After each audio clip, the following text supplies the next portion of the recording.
पारे C दुनिया ये देखो रे, दुनिया ये देखो रे, अंदर की बाहर की दुनिया ये देखो रे, की उछाल हंसी का ये घाट देखो रे, देखो रे मेरी नजर से।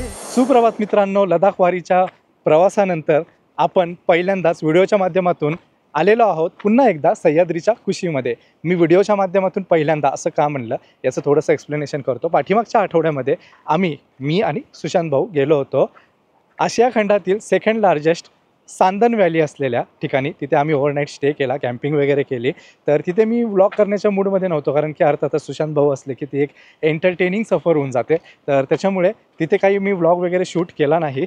तर त्यामुळे आज भिवे गावात आल्यानंतरून शूट करतोय। तर त्यामुळे मी असं म्हणालो की लडाखच्या सफरीनंतर पहिल्यांदाच व्हिडिओच्या माध्यमातून आपण आलेलो आहोत सह्याद्रीच्या कुशीमध्ये। आत्ता मी मगाशी बोलल्याप्रमाणे जसं सांगितलं की भिवे गावात आलेलो आहोत, तर अर्थातच बऱ्याच जणांना कळालं असेल की भिवे गावामध्ये आज आपण काय पाहणार आहोत, आणि ज्यांना नसेलही कळालं तर त्यांना थंबनेल आणि टायटलच्या माध्यमातून समजलंच असेल।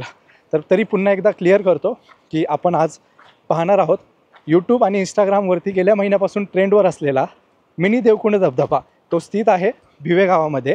ते मी तुम्हाला त्याची पुढे डिटेलमध्ये माहिती देतोच, पण आधी व्हिडिओला सुरुवात करूयात। तर हे हाय हॅलो नमस्ते, माझं नाव आहे आशिष आणि स्वागत आहे तुम्हा सर्वांचं आपल्या नव्या कोऱ्या व्लॉगमध्ये। मिनी देवकुंड धबधब्याला पोचायचं कसं, तर आता याचं उत्तर देतो। सर्वात प्रथम तुम्हाला यावं लागेल राजगुरुनगर, अर्थातच खेड असेही त्याला म्हणतात। तर ते तालुक्याचं ठिकाण आहे, तालुका खेड, जिल्हा पुणे। ओके, तर तुम्हाला यावं लागेल राजगुरुनगरमध्ये। राजगुरुनगरमध्ये आल्यानंतरून तुम्हाला राजगुरुनगरच्या गावाच्या आतमध्ये यावं लागेल, आणि तिथून तुम्हाला जो आपलं फेमस धरण आहे चासकमान धरण, तर त्या चासकमान धरणाच्या रस्त्याला ती वाट पकडायची। तिथून पुढे तुम्हाला लागेल वाडा नावाचं गाव। वाडा गावापासून जवळपास 16 किलोमीटरवरती भिवे गाव आहे, आणि राजगुरुनगरपासून भिवे गावाचं अंतर आहे 43 किलोमीटर। तर असं पूर्ण अंतर तुम्हाला कापायचं आहे आणि भिवे गावामध्ये यायचं आहे। भिवे गावामध्ये आल्यानंतरून आपली पार्किंगची व्यवस्था कुठे असेल, तर हे जे स्क्रीनवरती तुम्हाला जिल्हा परिषद शाळा दिसते त्याच्या मैदानाच्या आवारामध्ये तुम्ही तुमची 2 व्हीलर 4 व्हीलर फ्रीमध्ये पार्किंग करू शकता, आणि त्यानंतरून तुमच्या ट्रेलची सुरुवात करू शकता। जिल्हा परिषदच्या मैदानाच्या आवारामध्ये तुम्ही एकदा का पार्किंग केली, तिथून तुम्हाला जवळपास 2 ते 2.5 किलोमीटरचा ट्रेक करायचा आहे। ट्रेकची जी लेवल आहे ती अगदीच बेसिक असं म्हणू शकता। छोटे छोटे तुम्हाला वॉटर क्रॉसिंग येतील, त्याही तुम्हाला एक वेगळीच मजा देऊन जातील।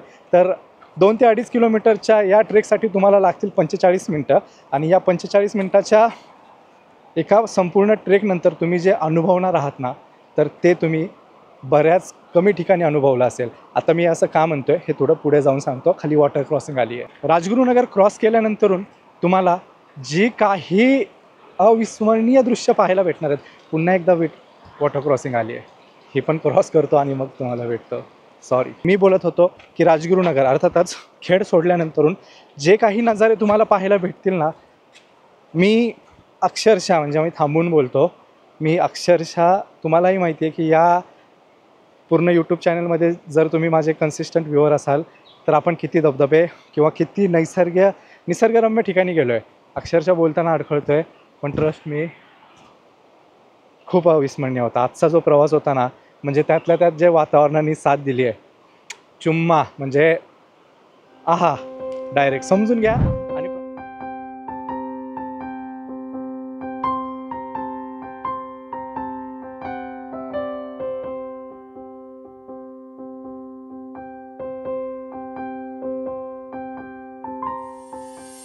आता तुम्हाला एक प्रश्न पडला असेल, तो म्हणजे 2.5 किलोमीटरचा ट्रेक एकट्याने जर करायचा झाला तर तो कसा करायचा। तर त्याचं उत्तर असं आहे की ही जी स्क्रीनवरती तुम्हाला नदी दिसते ही तुमच्यासोबत आहे ना सातत्याने वाहत असते। आता जवळपास आपला 1 किलोमीटरचा ट्रेक कंप्लीट झाला आहे, आणि 1 किलोमीटरला ही नदी आपल्यासोबत सातत्याने वाहत आहे। ही नदी म्हणजे त्या धबधब्याचं पाणीच आहे। तर हे जो आवाज तुम्हाला येत असेल कदाचित, तर तो त्या धबधब्याच्या पाण्याचाच आहे। याच्यावरती आपल्याला सरळ चालत राहायचं आहे। आणि अजून एक खास बाब म्हणजे इथे आल्यानंतर ना मला काळू धबधब्याची वाईब येते। म्हणजे याचे जे चढ आहेत, याचा जो ट्रेक लेवल आहे, सुरुवातीला मी बोललो बेसिक आहे बेसिकच आहे, पण जे कोणी नव्याने ट्रेक चालू केला असेल त्यांनी तर त्यांच्यासाठी हा मॉडरेट लेवलचा असू शकतो. पण हा ट्रेक करताना काळू धबधब्याची जी वाईब येते ना ती खरंच मज्जा आहे. म्हणजे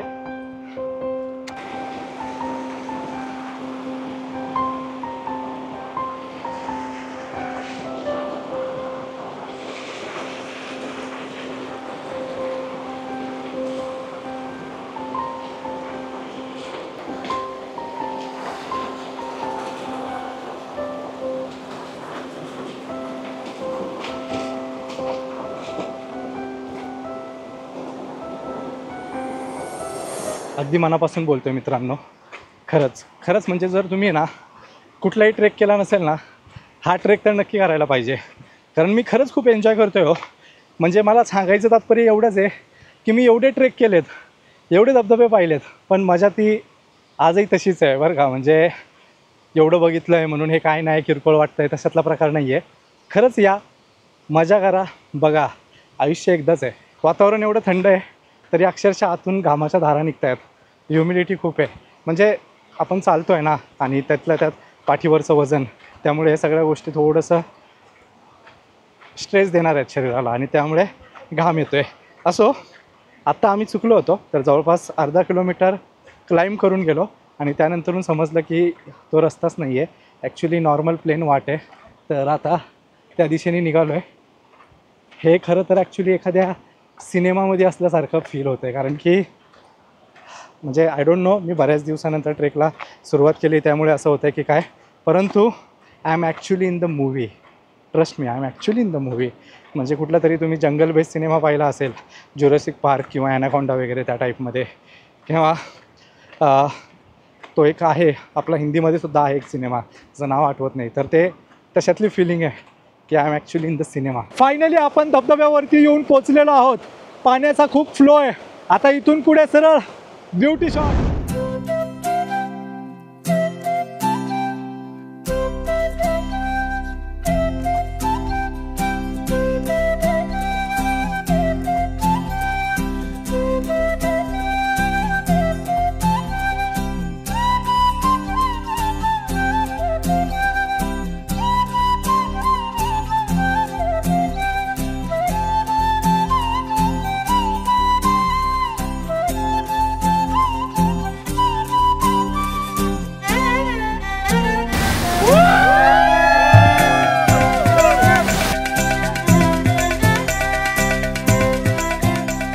आशा आहे तुम्हाला हा व्हिडिओ आवडला असेल.